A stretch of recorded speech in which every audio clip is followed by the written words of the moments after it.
you talk to a lot of different industries, so I know that's, they might not feel like they apply, but who's the gold standard in your research? There are a lot of companies across a variety of industries that do a remarkable job. Think of the brands that we keep coming back for again and again. The most obvious one that often shows up in a lot of the surveys and a lot of consumer behavior is Apple.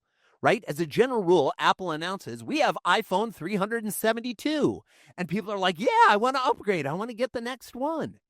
Even though we're sure, and by the way, I'm a big Apple fan, I'm an Apple user myself, we know that the technology that Apple uses in their phones is not as advanced as some of the technology used in what I might call the other companies who have phones. And yet no one is sitting around zealously advocating for their Pixel. No one is zealously advocating for the Samsung whatever. And that's not a criticism of those companies. It's just they haven't built the same type of rabid, loyal fan base that will buy whatever they create. That purchasing that says more about who you are as a person than the technology you have. Apple was the first one to come out with white headphones. Prior to that, everybody had black headphones. Why did they do that? Well, when you were riding on the subway or walking down the street, and you had your phone in your pocket, or it was actually your iPod when they first came out with these, and it was connected up through white headphones to your ears, the message was, I'm the kind of person who has an iPod.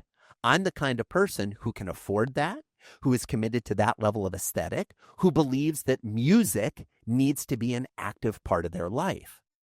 Stop and think about how different that is compared to the typical person who's not on an Apple product. It's more like, oh, this is a functional tool. It's not about who I am or what my identity is. So that's sort of a commodity example. Do you have one that jumps out that is sort of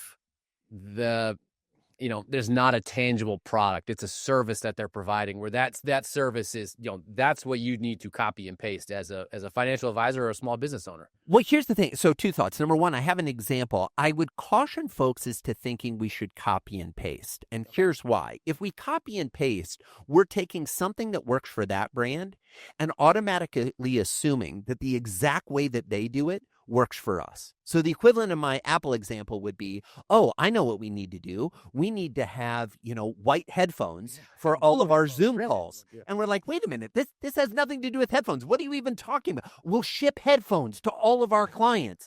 No, that's a copy and paste approach. The different approach is to say, how is it that they show up? How is it that they live their brand? And might we be able to learn from that and do the version of what our brand living its best self looks like? So on the service side, let's talk about a brand that many folks listening are familiar with.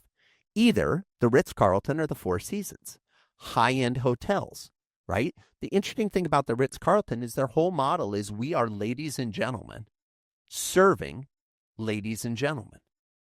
They elevate the status of their employees to say, you are ladies and gentlemen serving ladies and gentlemen. Now, people might look at that and say, Joey, that's kind of archaic language. Ladies and gentlemen, who am I talking to? My great-grandfather? Yes, that's the point. We're trying to elevate the conversation. We're trying to throw back to yesteryear when people would get dressed up to go on airplanes instead of wearing their pajamas, when people would walk in and expect to be greeted by Mr. or Mrs. or Miss, as opposed to, hey, we've got your table ready. So it's about what kind of brand experience are we trying to create? The other beautiful thing that the Ritz-Carlton does is they keep a profile on everybody that stays at their hotels. So they know, oh, this person never orders breakfast. This person likes the special pillow. This person always seems to use the slippers. Let's put the upgraded slippers in their room. They're paying attention to the little nuanced details that when you come back and you stay, by the way, at any of their properties worldwide, because those notes are shared across all of their properties globally, the second you go online and make a reservation to stay at the Ritz, one of the first things they're doing behind the scenes is pulling the notes from every other Ritz-Carlton you've ever stayed at and saying, how can we make this experience remarkable? That's the difference between creating personal and emotional connection with your clients and just operating in a commoditized business.